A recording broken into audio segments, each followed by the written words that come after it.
আসসালামু আলাইকুম প্রিয় দর্শক, কেমন আছেন আপনারা সবাই? আশা করি আপনারা সবাই আলহামদুলিল্লাহ ভালো আছেন। ল অ্যান্ড লাইফ টিভির আমাদের নিয়মিত আইন শিক্ষা কার্যক্রমে আপনাদের সবাইকে স্বাগত জানাচ্ছি। অনেকদিন পরে আসলাম আপনাদের মাঝে। বিভিন্ন ব্যস্ততা, পার্সোনাল ব্যস্ততা থাকে, অফিসিয়াল ব্যস্ততা থাকে, তার মধ্যে থেকে সময় করে আসতে হয়, যার কারণে রেগুলার হয়তো ভিডিও করতে পারি না। যাই হোক, আমি আজকে খুব ইন্টারেস্টিং একটা বিষয় নিয়ে আপনাদের সাথে আলোচনা করতে এসেছি। কাজ করতে গিয়ে আমি প্রায়ই এই সমস্যা পাই যে 100 টাকার স্ট্যাম্প বড় নাকি 500 টাকার স্ট্যাম্প বড়। শুনতে খুব হাসির বিষয় অনেকের কাছে মনে হতে পারে, কিন্তু আমি প্রায় এই ধরনের কোশ্চেনগুলি পাই। বা আমি যেই একটি দলিল করব বা একটি চুক্তি করব, সেটা কত টাকার স্ট্যাম্পে করব, যা স্ট্যাম্পের ভ্যালু লেখা আছে তার থেকে কম করলে কি হবে, বেশি করলে আমার দলিল বেশি শক্তিশালী হবে কিনা, এই ধরনের নানান বিষয়গুলি আসে, সেটি আপনাদের সাথে শেয়ার করব। এবং আরও অনেক কথা আসে যে আমি বায়না করতে চাই, বায়না স্ট্যাম্পের মধ্যে করলে হবে কিনা, সাদা কাগজে করলে কি হবে, ইত্যাদি ইত্যাদি। যাই হোক, তো সময় না বাড়িয়ে চলুন আমরা চলে যাই বিস্তারিত ভিডিওতে।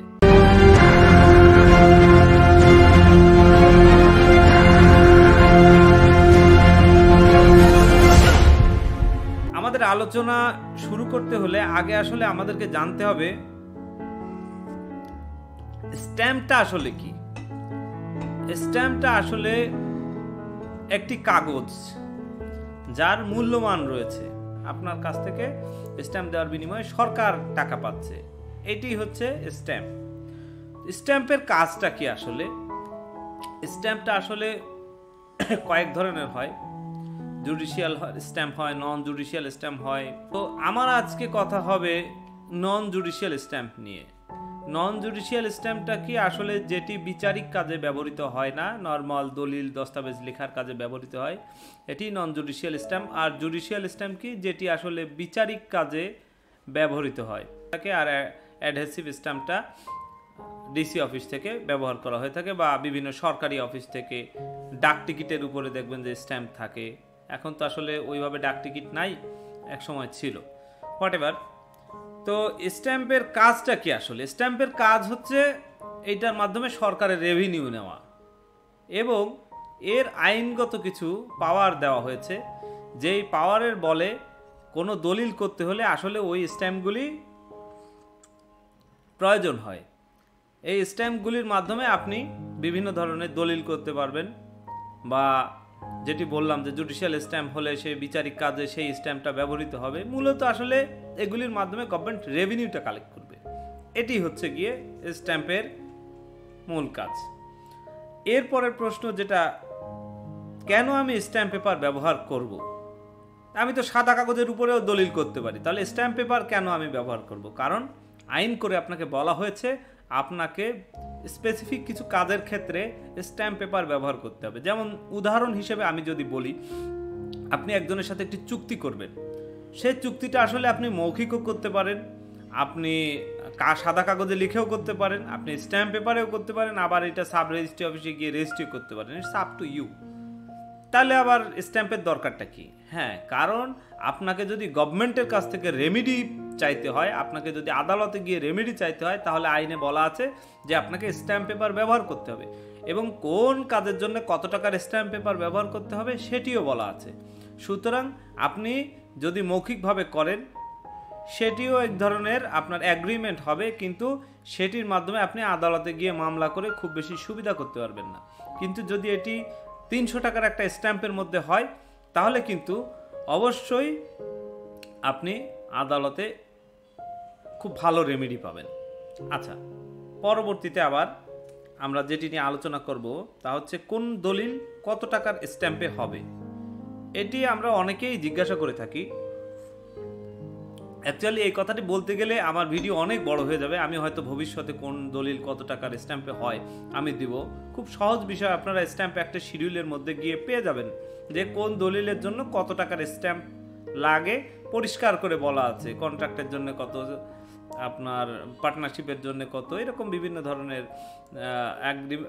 কোন দলিলের জন্য কত টাকা লাগে পরিষ্কার করে স্ট্যাম্প অ্যাক্টের শিডিউলের মধ্যে বলা আছে, সেখানে গিয়ে আপনারা পেয়ে যাবেন। তো এখন বিষয়টা হচ্ছে দলিলের স্ট্যাম্প ভ্যালু কম বেশি হলে সমস্যা কি। আমি বারবারই একটা জিনিস দিয়ে বোঝাচ্ছি, ধরেন অ্যাগ্রিমেন্টের কথাই বলি, অ্যাগ্রিমেন্ট আপনার 300 টাকা, এফিডেভিট 200 টাকা, এই ধরনের যে টাকার কথা বলা আছে, আপনি যদি এর থেকে কম বা বেশি করেন তাহলে আপনার কিছু কনসিকুয়েন্স হবে। যেমন যদি অ্যাগ্রিমেন্ট আপনার 300 টাকার স্ট্যাম্পে করার কথা বলা আছে, আপনি যখন এটি 300 টাকার স্ট্যাম্পে করবেন তখন এটি কিন্তু অ্যাগ্রিমেন্টের এক ধাপ এগিয়ে কন্ট্রাক্টের একটা মর্যাদা পাবে এবং আদালতে আপনি এটি নিয়ে ভালো রেমেডি পেতে পারেন। কিন্তু যদি আপনি 200 টাকার স্ট্যাম্পে করেন, যদি আপনি সাদা কাগজে করেন বা মৌখিকভাবে করেন, আপনি কিন্তু আদালতের কাছ থেকে ওই রেমেডিটা পেতেও পারেন, নাও পেতে পারেন। আর এর জন্য আদালত আপনাকে রেমেডি দিতে বাধ্য নয়, কারণ আপনি সরকারের রেভিনিউ যথাযথভাবে সরকারকে দেননি। আচ্ছা, এখন স্ট্যাম্প ভ্যালু কম হলে কি হবে সেটি বললাম, যে কম হলে কিন্তু আপনি আসলে ওই দলিলটি ডিফেক্টিভ হয়ে যাবে এবং ওটির মাধ্যমে আদালতে রেমেডির জন্য আপনি আদালতকে জোর দাবি জানাতে পারবেন না। হ্যাঁ, মামলা আপনি করতেই পারেন, মামলা করতে আপনার কোনো বাধ্যবাধকতা রাখে নাই। আপনি মামলা যে কোনো বিষয় নিয়ে আপনার মনে সংক্ষুব্ধ হলে, তার যদি বাংলাদেশে কোর্টে বিচার্য হয়, অবশ্যই আপনি মামলা করতে পারবেন, কোনো সমস্যা নাই। কিন্তু সেই মামলায় আপনি জিততে পারবেন কিনা, সেই মামলায় আদালত আপনাকে রেমেডি দিবে কি দিবে না, এটা হচ্ছে ডিফারেন্ট ইস্যু। যখন আপনি মামলা করতে যাবেন, আমাদের একটি আইনের ভাষায় আছে, he who seeks equity must come with clean hand. তার মানে হচ্ছে কি, আপনি যখন কোনো বিচার বা কোনো কিছু দাবি করবেন তখন অবশ্যই আপনাকে নিজের দায়িত্বটা যথাযথভাবে পালন করেই আসতে হবে। আপনি যদি সঠিকভাবে আপনার দায়িত্ব পালন না করেন আর আপনি যদি আদালতে চলে আসেন, আদালত is not liable to give you remedy. হ্যাঁ, আদালত স্বপ্রণোদিত হয়ে সেক্ষেত্রে দিতেও পারে, দেবে না যে এমন কথা আমি বলবো না, কিন্তু সম্ভাবনা কম বেশি রয়েছে। এই বিষয়টাই আসলে আপনাদের সাথে আলাপ করছি। এরপরে স্ট্যাম্প ভ্যালু বেশি হলে কি হবে। আপনি যদি স্ট্যাম্প ভ্যালু বেশি দিয়ে করেন, 300 টাকার এগ্রিমেন্ট আপনি যদি 400 টাকায় করেন, 500 টাকায় করেন, এটা আসলে কোনো ভ্যালুয়েট করবে না, ধরে নেওয়া হবে যে 300 টাকার স্ট্যাম্প, বাকি 200 টাকা এমনি ওটা আপনার দলিলের মধ্যে থেকে যাবে।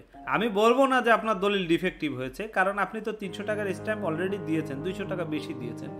আমি ডিফেক্টিভ বলবো না, কিন্তু আসলে এটার দরকার ছিল না বা এটা করার কোনো যৌক্তিকতা নাই।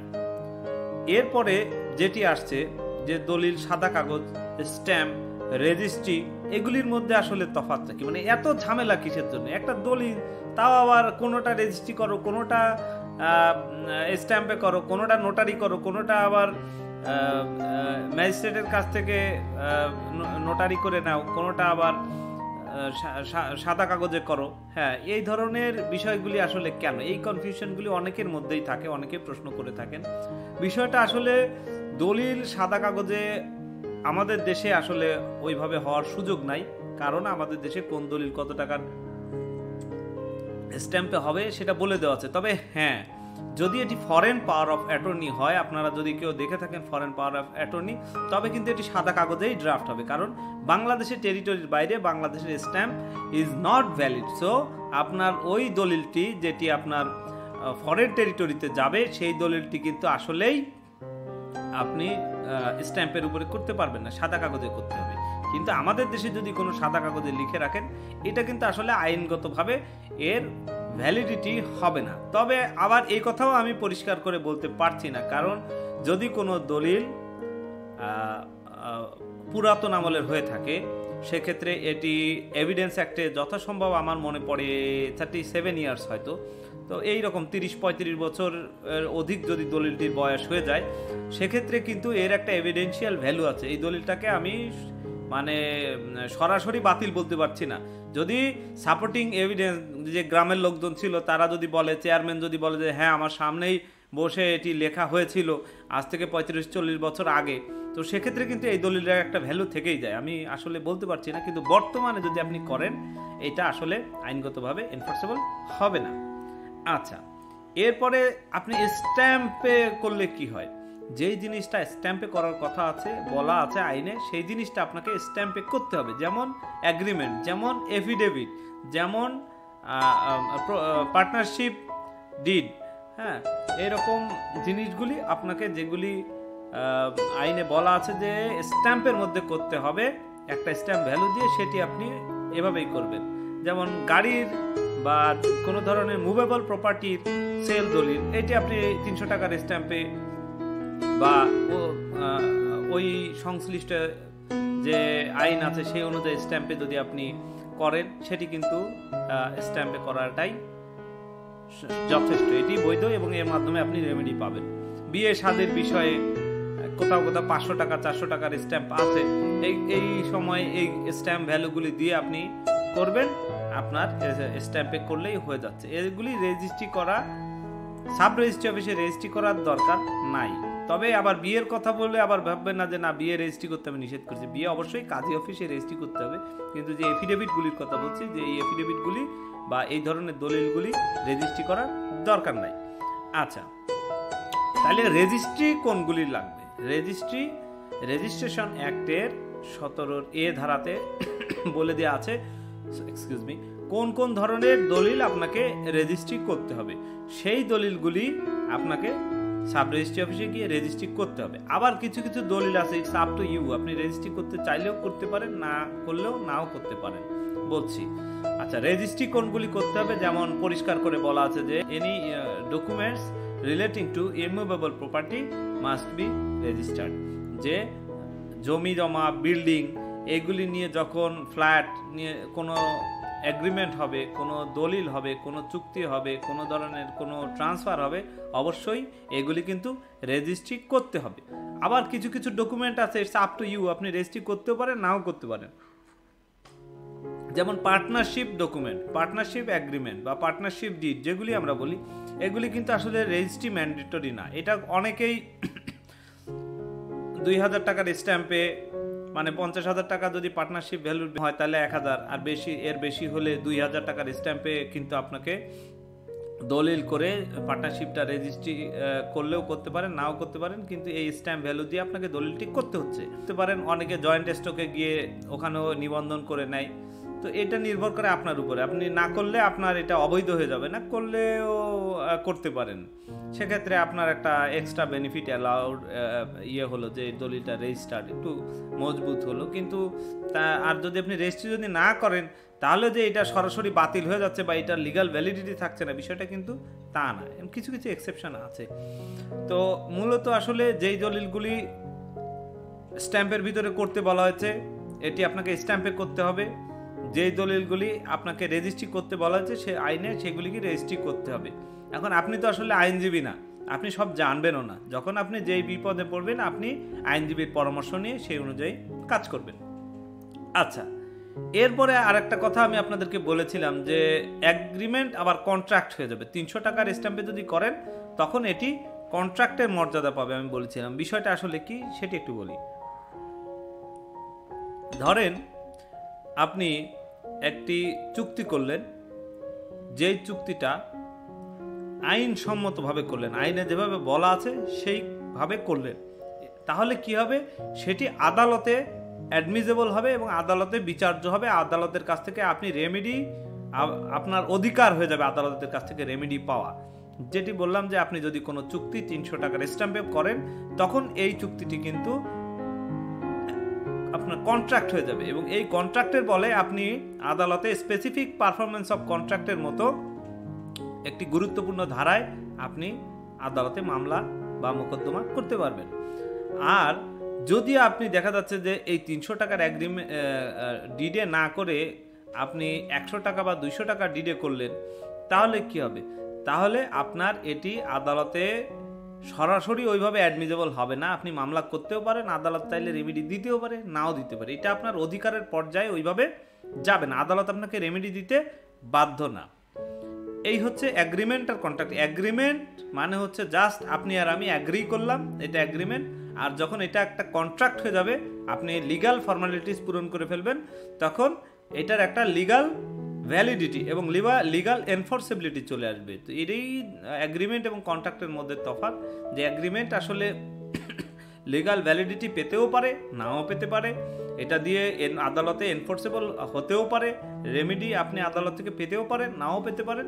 কিন্তু কন্ট্রাক্ট যদি হয়ে থাকে, আইন কানুন মেনে সঠিক স্ট্যাম্প পেপার ইউজ করে যদি আপনি করে থাকেন, তাহলে কিন্তু এটি আদালতে বিচার্য এবং আদালতের কাছ থেকে খুব সহজেই আপনি আদালতের রেমেডি পেতে পারবেন। আচ্ছা, এরপরে আমি আরেকটি প্রশ্নের সম্মুখীন হই এবং এটি সর্বশেষ প্রশ্ন, যে আমি যদি যা সরকারের স্ট্যাম্প ভ্যালু আছে তার থেকে বেশি টাকার স্ট্যাম্প দিয়ে করি, একটা চুক্তি যদি আমি 500 টাকার স্ট্যাম্পে করি বা 1000 টাকার স্ট্যাম্পে করি, তাহলে দলিলটা খুব মজবুত হবে কি হবে না? আমি খুবই দুঃখিত স্যার, আসলে আপনার এই দলিলটি মজবুত হওয়ার কোনো সুযোগ নাই। মজবুত তখন হবে যখন আপনি সাব রেজিস্ট্রি অফিসে গিয়ে যদি রেজিস্ট্রি করে নেন, তাহলে এর মজবুতি বাড়বে। কিন্তু 300 টাকার দলিল আপনি যদি 1000 টাকায় করেন, হ্যাঁ করলেন, গভর্নমেন্ট রেভিনিউ পেলো, কিন্তু এই কাজটাও আপনি ঠিক করেননি বা এটা আপনার করার দরকার ছিল না। আপনি 300 টাকার স্ট্যাম্পের দলিল 300 টাকাতেই করবেন, আপনি কেন 500-1000 টাকায় করবেন? এটা বাড়তি খরচ। এ দ্বারা আপনার দলিলে কোনো ধরনের কোনো এক্সট্রা বেনিফিট অ্যাড হবে না। সুতরাং যা স্ট্যাম্প ভ্যালু আছে, ওই স্ট্যাম্প ভ্যালুর আন্ডার ভ্যালুও না, ওভার ভ্যালুও না, এক্স্যাক্ট যে ভ্যালুটা দেওয়া আছে সেই ভ্যালু অনুযায়ী আপনি দলিল করবেন। আর অবশ্যই যেটা বললাম, আপনি স্ট্যাম্প অ্যাক্টের শিডিউলে গিয়ে কোন দলিল কত টাকার স্ট্যাম্পে হবে এটি পাবেন। এছাড়াও কিছু কিছু জিনিস থাকে, মর্টগেজ বা আপনার পাওয়ার বা আপনার বিভিন্ন দলিল, আপনি যখন সাবকাবলা, হেবা, এই দলিলগুলি যখন আপনি রেজিস্ট্রি করতে যাবেন সাব রেজিস্ট্রি অফিসে, অ্যাকচুয়ালি আসলে যে স্ট্যাম্প ভ্যালুর কথা বলা আছে, সেই স্ট্যাম্প ভ্যালু ওই আইনের ওই অনুযায়ী আসলে হবে না। এটাই হচ্ছে বাস্তবতা। কেন হবে না এই কথা আসলে পাবলিক ভিডিওতে বলা সম্ভব না, তো খরচ আপনার কিছু বেশি লাগবে। আচ্ছা, আরেকটা জিনিস বলি সর্বশেষ, ধরেন আপনার একটা পার্টনারশিপ ডিড, সেটি রেজিস্ট্রি হয়েছে যথাযথভাবে, কিন্তু এটি 300 টাকার স্ট্যাম্পের উপরে প্রিন্ট করা, তখন কি হবে? তখন এই জিনিসটা নিয়ে আপনার ওরিড হওয়ার কোনো কারণ নাই, যেহেতু পার্টনারশিপ ডিড রেজিস্ট্রি হয়ে গেছে, ওই 300 টাকা স্ট্যাম্প দলিলের মধ্যে ভ্যালু আছে, কিন্তু বাকি টাকা কিন্তু সাব রেজিস্ট্রার মহোদয় চালান মারফত নিয়ে নিয়েছেন, আপনি ওখানে লেখা দেখতে পাবেন। তো কোনো ডিড যদি রেজিস্ট্রি হয়, তাহলে সেইটার স্ট্যাম্প ভ্যালু নিয়ে আমাদের এত ওরিড হওয়ার কোনো কারণ নাই। এইটা সাব রেজিস্ট্রার মহোদয়ের ওনার এখতিয়ার, উনি ওটা এনশিওর করবেন। সো এটা নিয়ে ওরিড হওয়ার কোনো কারণ নেই। ইভেন আপনি সাদা কার্টিস পেপারের মধ্যেও দলিল রেজিস্ট্রি হতে দেখতে পারেন। তো এটা নিয়ে আপনার ওরিড হওয়ার কারণ নাই যে এই দলিল ভ্যালিড কি ইনভ্যালিড। যদি রেজিস্ট্রি হয়, আপনি চেক করে দেখবেন যে সঠিকভাবে রেজিস্ট্রি হয়েছে কিনা, তাহলে দলিল ভ্যালিড। So don't worry. ভালো থাকবেন। আসসালামু আলাইকুম রহমতুল্লাহ। ভিডিও ভালো লাগলে সবাইকে শেয়ার করতে বলবেন, লাইক করবেন এবং আমাদেরকে উৎসাহ দিবেন। আল্লাহ হাফেজ।